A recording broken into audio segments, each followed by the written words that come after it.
Hi friends, welcome to my channel. నాన్నకి కూతురు రాజకుమారి ఛానల్లో ఈరోజు మీకు చికెన్ ఫ్రై చూపించబోతున్నానబ్బా.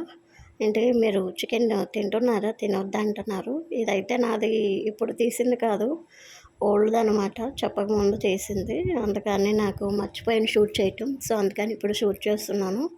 మీరు తింటున్నారా చికెను? ఎవరైనా కామెంట్ చేయండి అబ్బా.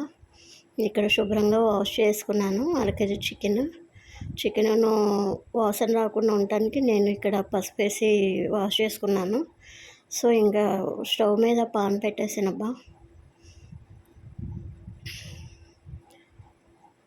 ఆయిల్ వేసాను, అలాగే పొగ రావటానికి వాటర్లో ఆయిల్ వేసేసాను, అందుకని చెప్పేసి వస్తుంది. 1 స్పూను మళ్ళీ లైట్గా కొంచెం వేసాను ఆయిల్.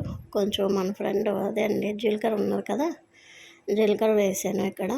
ఇంకా ఫుల్ ఆనియన్స్ కానీ ఏమి వేయట్లేదబ్బా. నేను ఇంకా ఆయిల్లోనూ చికెన్ ఫ్రై చేస్తున్నాను. ఇందులో మొత్తం చికెన్ ఉన్నది కదా, ఇంకా చికెన్ మొత్తం వేసేస్తున్నాను నేను ఇంకెక్కడ. 1 కేజీ చికెన్ అనమాట ఇది. సో ఈ విధంగా ఒకసారి ట్రై చేసి చూడండి. మీకు కుదిరితే ఎలాగ ఉందో కనుక కామెంట్ చేయనబ్బా. జస్ట్ అంతే, ఇక్కడ నేను ఆయిల్లోనే వేపుతున్నాను అనమాట. ముక్కలు బాగా మిక్స్ చేసుకుంటే ఆయిల్లో మగ్గుతాయి. ఇక్కడ కొంచెం కలిపిన తర్వాత ఇక్కడ మనం ఇంకో వంటింటి వేస్తాం కరివేపాకు. సో కొంచెం కరివేపాకు కూడా వేసాను ఇక్కడ.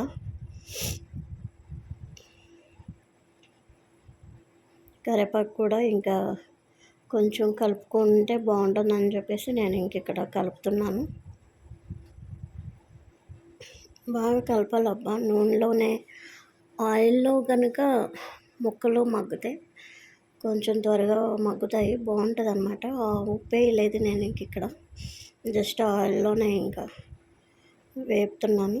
సో ఇక్కడ మూత పెట్టేస్తున్నాను. సో 2 మినిట్స్ తర్వాత అలాగా మగ్గనిచ్చిన తర్వాత మూత తీసి ఓపెన్ చేస్తున్నాను. చూసారా, చికెన్లో ఉన్న వాటర్ అలాగా ఎగురుతున్నది. సో మళ్ళీ ఒకసారి కలిపి మంట లోటు మీడియం పెట్టుకోండి అబ్బా. నేను ఇక్కడ అల్లం వెల్లుల్లి పేస్ట్ వేస్తున్నాను. అల్లం వెల్లుల్లి పేస్ట్ కలర్ ఉండని మిక్సీలో పట్టేటప్పుడు నేను కొంచెం పసుపు వేసాను, అందుకని అల్లం వెల్లుల్లి పేస్ట్ కొంచెం ఎల్లో కలర్లో వచ్చింది. స్టోర్ చేసుకుంటానికి కూడా బాగుంటుంది కదా, ఇంకా అందుకని చెప్పేసి ఇక్కడ కొంచెం సాల్ట్ వేస్తున్నాను. బాగా కలుపుతున్నాను అనమాట. టోటల్గా బాగా కలుపుతున్నానప్ప.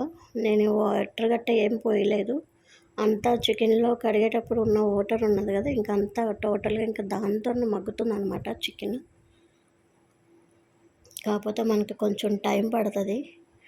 టైం పట్టిన ముక్క బాగా ఉడికితే టేస్ట్ అనేది బాగుంటుంది కదా, కొంచెం తిన్నప్పుడు కూడా కడుపుగా హాయిగా అనిపిస్తుంది. నేను ఇక్కడ మసాలాలు గట్ట ఎక్కువగా ఏమి వాడట్లేదు, జస్ట్ అల్లం వెల్లుల్లి పేస్ట్ వేసాను అంతే. జస్ట్ కలుపుకొని మళ్ళీ మూత పెట్టేశాను. ఓ 5 మినిట్స్ అలాగా మగ్గనిద్దామని చెప్పేసి మూత పెట్టేశాను. సో మూత మళ్ళీ ఓపెన్ చేసి చూస్తున్నాను ఇక్కడ.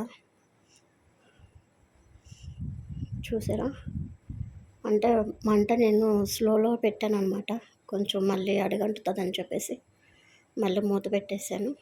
సో మళ్ళీ మూత ఓపెన్ చేసి చూశాను, వాటర్ అంతా వెళ్ళిపోయింది. అంటే అదంతా ఆయిల్ అనమాట, ఆయిల్లో ఇంకా ఆయిల్ ఉండిపోయింది. ఆయిల్లో కదా మనం మగ్గించేది ఫ్రై. చూసారా, మెత్తగా ఉడికిపోయింది. ఈ టైంలో కొంచెం ఆల్రెడీ అల్లం వెల్లుల్లి పేస్ట్లో పసుపు వేసాను. సరిగ్గా మనం ఏమైనా చేస్తున్నప్పుడు మనకు కాల్స్ వస్తాయి అబ్బా. ఇప్పుడు కాల్ వచ్చింది నాకు, అందుకని మధ్యలో ఆపేల్సి వచ్చింది. ఇక్కడ కారం వేస్తున్నాను, కొంచెం ఎక్కువగా ఏమి వేయట్లేదు, జస్ట్ వేసాను అన్న పేరుకి అనమాట. మళ్ళీ మసాలాలు అవి గట్రా వేస్తే కడుపు డబేలు అంటుంది, అందుకని చెప్పేసి ఇదైతే చికెన్ మసాలా ఆచి వాళ్ళది కొంచెం వేసాను నేను. అది కూడా బాగా కలుపుకొని చూడండి. ఆయిల్ అయితే కనుక ఉన్నది, ఇంకా టోటల్గా ఇంకా ఎటువంటి నీళ్ళు పోయకుండా ఇంకా ఆయిల్లోనే మగ్గనిస్తున్నాము. సో ఇంకా కాసేపు మగ్గనించి ఒక 2 to 3 మినిట్స్ మూత ఓపెన్ చేసి చూస్తాను. సో ఇప్పుడైతే కనుక ఇంకా చికెన్ కర్రీ రెడీ అయిపోయిందబ్బా. అన్నిటికన్నా శ్రేష్టమైనది కూరల్లో ఏంటి అని అంటే కనుక కొత్తిమీర. లాస్ట్‌లో స్టఫింగ్‌కైనా ఏదైనా లాస్ట్‌లో పైన వేసుకుంటే కొత్తిమీర నాకైతే చాలా బాగా అలవాటు. సో అందుకని చెప్పేసి నేను ఎక్కువ కూడా కట్ చేయలేదు చిన్న చిన్న ముక్కలుగా. ఇంకెలా ఉంటే ఇంకా అలాగా వేశాను నేను. కొంచెం పెద్ద ముక్కలుగానే చేసి వేసాను. అది కూడా జస్ట్ కలపలేదు. పైన ఉంటే ఆ ఫ్లేవర్ తినేటప్పుడు బాగుంటుంది. ఓకేనా ఫ్రెండ్స్? నచ్చితే లైక్ చేయండి, షేర్ చేయండి, కామెంట్ చేయండి friends. Thank you for watching.